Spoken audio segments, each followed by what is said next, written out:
Hello all, నోటికి పుల్లగా, కారంగా, కమ్మగా ఏమైనా తినాలనిపించినప్పుడు ఈ కర్రీ పాయింట్ స్టైల్ అయినటువంటి గోంగూర పాస్తా కర్రీని ట్రై చేయండి. దీనికోసం స్టవ్ మీద ఒక గిన్నె పెట్టుకొని 3 టేబుల్ స్పూన్ ఆయిల్, ఒక అర టేబుల్ స్పూన్ జీలకర్ర, దంచిన వెల్లుల్లి, ఆవాలు, ఒక ఎండుమిర్చి, ఒక 2 మీడియం సైజ్ ఆనియన్ ముక్కలు వేసుకోండి. అలాగే 2 పొడవుగా చీరినటువంటి పచ్చిమిర్చి కూడా వేసుకోండి.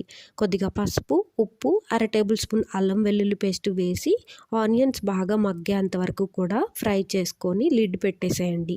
సిమ్లో పెట్టుకోండి. ఇప్పుడు పాస్తాల కోసం ఒక గిన్నెలో వాటర్ వేసుకొని పాస్తాలు వేసుకొని కొద్దిగా ఆయిల్, ఉప్పు, పసుపు వేసి బాయిల్ అవ్వనివ్వండి. ఇక్కడ నేను మనకి పార్సిల్లో వచ్చినటువంటి పుల్ల గోంగూరను అయితే యూజ్ చేస్తున్నాను. మీకు డైరెక్ట్గా గోంగూర ఆకులు దొరికినట్లయితే ఉడకబెట్టుకొని పేస్ట్ చేసుకోండి. పేస్ట్ చేసేటప్పుడు ఒక వెల్లుల్లి రెబ్బ, జీలకర్ర, ఉప్పు వేసి మిక్సీ పట్టుకోండి.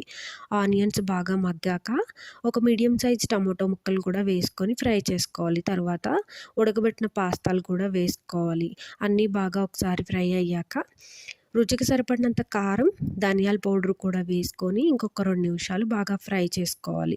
మనం ముందుగా పేస్ట్ చేసుకున్నటువంటి గోంగూరను కూడా వేసి ఇంకొకసారి బాగా కలుపుకొని సిమ్లో పెట్టేసి మూత పెట్టేసేయండి. ఆయిల్ సపరేట్ అయ్యేంత వరకు మగ్గనిచ్చాక అప్పుడు కొద్దిగా వాటర్ కూడా యాడ్ చేసుకొని ఉప్పు, కారం సరిపోకపోతే కనుక కొద్దిగా యాడ్ చేసుకోండి. తర్వాత కూర దగ్గర పడేంత వరకు కూడా ఉడకనివ్వండి. దగ్గర పడ్డాక స్టవ్ ఆఫ్ చేసుకొని సర్వ్ చేసుకోండి. Thanks for watching. Please subscribe.